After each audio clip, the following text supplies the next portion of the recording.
Welcome back to this video. In this video, I will show you on how to clear your Play Store search history. So let's see. But before we dive into the tutorial, if you find this tutorial useful and you are very new to this channel, remember click on that subscribe, turn on the notification bell for more useful tutorial like this. So with that being said, let's get started. Very first thing you want to do is to open up your Play Store. I'm going to click on here. The next thing you need to do is to click on your profile icon.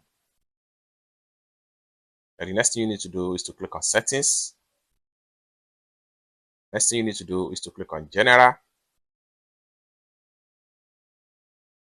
Next thing you need to do is to simply click on account and device preferences. Next thing you need to do is to simply scroll down all the way down and make sure you click on clear device search history. And this is going to pump up. Simply click on clear history. Search history cleared. It's as simple as that. So basically, this is how to simply clear your search history in Play Store. I hope you really got value for this video. If you find this video useful, give this video a big like, and also remember to subscribe to the channel for more useful tutorial like this. Thank you so much for watching, and I hope to see you in my next video. Bye for now.